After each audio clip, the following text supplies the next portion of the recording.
تحديدا كأس ولي العهد. ليس جديدا أن يلتقي الأهلي والاتحاد في كأس ولي العهد، أن يقصي أحد منهما الآخر. أول مواجهة بين الفريقين تعود إلى قرابة 55 عاما. التقيا على ملعب الصبان في المباراة الختامية للبطولة. فاز الاتحاد باللقب وهزم الأهلي ب3 أهداف لهدفين. ذلك كان عام 1958.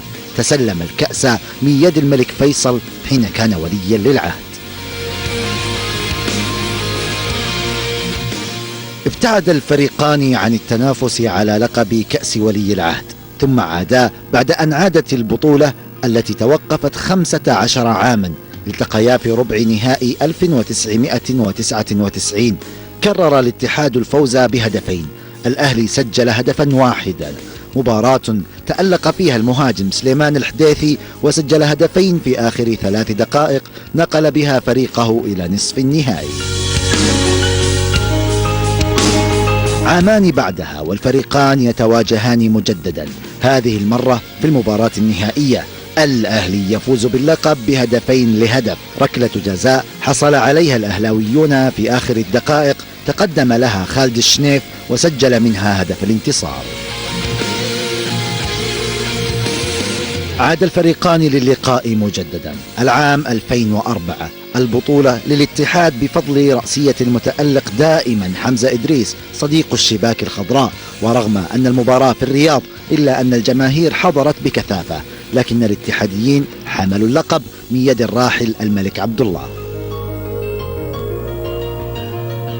عامان بعدها والفريقان يتواجهان في ربع نهائي البطولة. يومها تعادل الفريقان بهدف لمثله. الكاميروني جوب سجل للاتحاد، ثم عادل محمد مسعد النتيجة في الثاني. الحسم بيد ركلات الترجيح. يومها كان ياسر المسيليم صاعدا للتو، صد ركلة ترجيح من المدافع حمد المنتشري، حمل فريقه إلى نصف النهائي. آخر مواجهة جمعت الفريقين في البطولة كانت عام 2007. كان الاتحاد يمتلك فريقا لا يقهر. مضت المباراة إلى التعادل السلبي. قبل النهاية بدقائق 10 تيسير الجاسم يراوغ دفاع الاتحاد، يسجل الهدف الأول. بعدها ب7 دقائق مالك معاذ يسجل الهدف الثاني. ورغم محاولة كيتا الذي سجل هدف التقليص إلا أن الأوان فات، فتوج الأهلي باللقب وحمل الكأس للمرة الثالثة.